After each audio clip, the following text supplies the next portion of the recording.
Hi hello അസ്സലാമലൈക്കും welcome back to simply you can. അപ്പോൾ ഇന്ന് കളർ പേപ്പർ ഉപയോഗിച്ചിട്ടുള്ള സിമ്പിളായിട്ടുള്ള ഒരു വാൾ ഡെക്കറാണ് കേട്ടോ. അപ്പോൾ നിങ്ങൾ വീഡിയോ കണ്ടു നോക്കുക. അതിൻ്റെ മുന്നേ നിങ്ങളുടെ ചാനൽ ആദ്യമായിട്ട് കാണുന്നവരാണെങ്കിൽ പ്ലീസ് ഒന്ന് സബ്സ്ക്രൈബ് ചെയ്ത് സപ്പോർട്ട് ചെയ്യണേ. അപ്പോൾ വാൾ ഡെക്കർ ചെയ്യാൻ വേണ്ടിയിട്ട് ഞാനൊരു കാർഡ്ബോർഡ് റൗണ്ട് ഷേപ്പിൽ കട്ട് ചെയ്തെടുത്തിട്ടുണ്ട്. ഇനി ഒരു കളർ പേപ്പറാണ് എടുത്തിട്ടുള്ളത്. അപ്പോൾ ബ്ലൂ കളർ പേപ്പറാണ് കേട്ടോ ഞാൻ എടുത്തിട്ടുള്ളത്. നിങ്ങൾക്ക് ഇഷ്ടമുള്ള കളർ എടുക്കുക. എന്നിട്ട് അത് രണ്ടായിട്ടൊന്ന് മടക്കി അതിനൊന്ന് കട്ട് ചെയ്തെടുക്കുന്നുണ്ട്. ഇനി അതിലൊരു പേപ്പർ എടുത്തിട്ട് ഞാൻ ഇതുപോലെ മടക്കി എടുക്കുന്നുണ്ട്. അപ്പോൾ രണ്ട് പേപ്പർ ഒരുമിച്ച് വെച്ചിട്ട് വേണമെങ്കിലും നിങ്ങൾക്ക് മടക്കാം കേട്ടോ. 2.5 സെൻറ്റിമീറ്റർ വീതിയിൽ വരുന്ന പേപ്പർ കട്ട് ചെയ്തെടുക്കാൻ വേണ്ടിയിട്ടാട്ടോ ഇതുപോലെ ചെയ്യുന്നത്.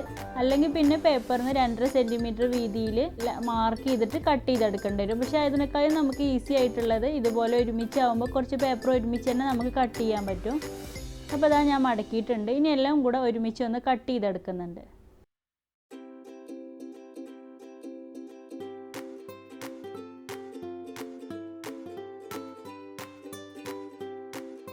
അപ്പോൾ അതാ പേപ്പറൊക്കെ കട്ട് ചെയ്തെടുത്തിട്ടുണ്ട്. 2.5 സെൻറ്റിമീറ്റർ ആണ് കേട്ടോ ഓരോ പേപ്പറിൻ്റെയും വീതി ഉള്ളത്. ഇനി ഓരോന്നിലും ഗ്ലൂ അപ്ലൈ ചെയ്തിട്ട് ഇതുപോലെ ഒന്ന് ഒട്ടിച്ചു കൊടുക്കാം.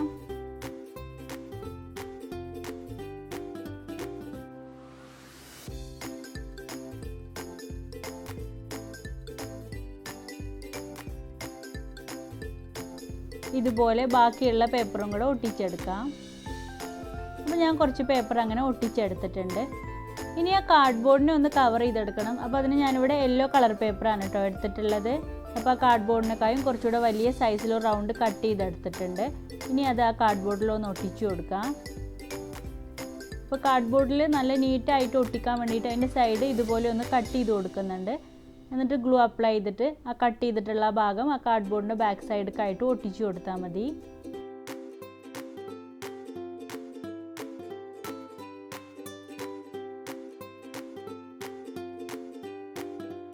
അപ്പോൾ കാർഡ്ബോർഡ് കവർ ചെയ്തെടുത്തിട്ടുണ്ട്. ഇനി നമ്മൾ ഉണ്ടാക്കിയിട്ടുള്ള ബ്ലൂ കളർ പേപ്പർ വെച്ച് ഉണ്ടാക്കിയിരുന്നല്ലോ അത് ഇതിൽ ഒട്ടിച്ചു കൊടുക്കാം ഓരോ പീസായിട്ട്.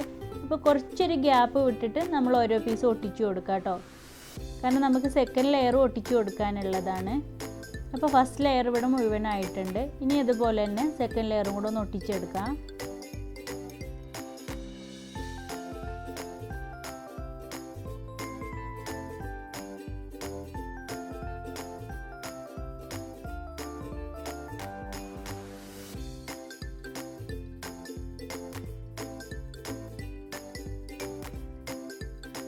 അപ്പോൾ ഇതുപോലെ 2 ലെയറും ഒട്ടിച്ചെടുത്തിട്ടുണ്ട്. ഇനി അതിൻ്റെ സെൻറ്റർക്ക് വേണ്ടിയിട്ട് ഒരു ഫ്ലവർ ഉണ്ടാക്കണം. അപ്പോൾ അതിനും യെല്ലോ കളർ പേപ്പറാണ് കേട്ടോ എടുത്തിട്ടുള്ളത്. ഇനി അത് ഇതുപോലെ ഒന്ന് മടക്കിയെടുക്കാം. എന്നിട്ട് അതിൻ്റെ സെൻറ്റർ നമ്മൾ ഒന്നുകൂടെ മടക്കിയിട്ട് അതിൽ ചെറിയ സ്ട്രിപ്സ് ആയിട്ട് കട്ട് ചെയ്ത് കൊടുക്കാം.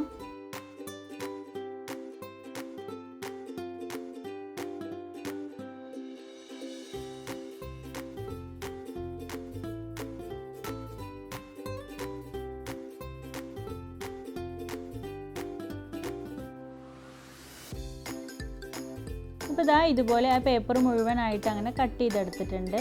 അപ്പോൾ ഇതുപോലത്തെ ഒരു 3-4 പീസെങ്കിലും വേണ്ടി വരും കേട്ടോ. കുറച്ച് വലിയ ഫ്ലവർ തന്നെ വേണം നമുക്ക് ആ സെൻറ്റർക്ക് വെക്കാൻ. ഇനി ഓരോ പീസും ഇതുപോലെ റോൾ ചെയ്തെടുക്കാം. ഒന്ന് റോൾ ചെയ്തിട്ട് അതിൻ്റെ മുകളിലായിട്ട് മറ്റത് റോൾ ചെയ്ത് കൊടുത്താൽ മതി.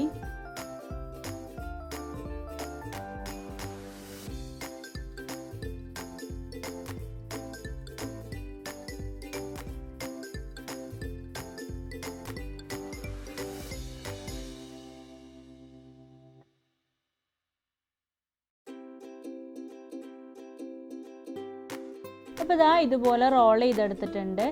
ഇനി അത് ആ വലിയ ഫ്ലവറിൻ്റെ സെൻറ്ററിലൊന്ന് ഒട്ടിച്ചു കൊടുക്കാം.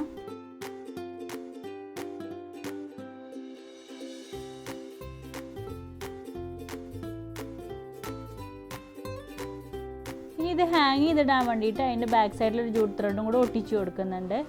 അപ്പോൾ ഇത്രയേ ഉള്ളൂ, ഈസിയാണ് കേട്ടോ. അപ്പോൾ എല്ലാവർക്കും ചെയ്യാൻ പറ്റുന്നതാണ്. ചെറിയ കുട്ടികൾക്കാണെങ്കിലൊക്കെ ട്രൈ ചെയ്യാൻ പറ്റുന്നത്. അപ്പോൾ പറ്റുന്നവരൊക്കെ ഒന്ന് ട്രൈ ചെയ്ത് നോക്കുക കേട്ടോ.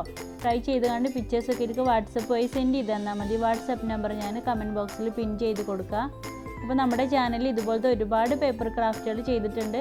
അപ്പോൾ താല്പര്യമുള്ളവരൊക്കെ പോയി കണ്ട് നോക്കണേ. പ്ലേലിസ്റ്റ് ആയിട്ട് ഇട്ടിട്ടുണ്ട് കേട്ടോ. അപ്പോൾ ഇൻഷാ അല്ലാഹ് നെക്സ്റ്റ് വീഡിയോയിൽ ഒരു അടിപൊളി ക്രാഫ്റ്റുമായിട്ട് വരാം. Thank you.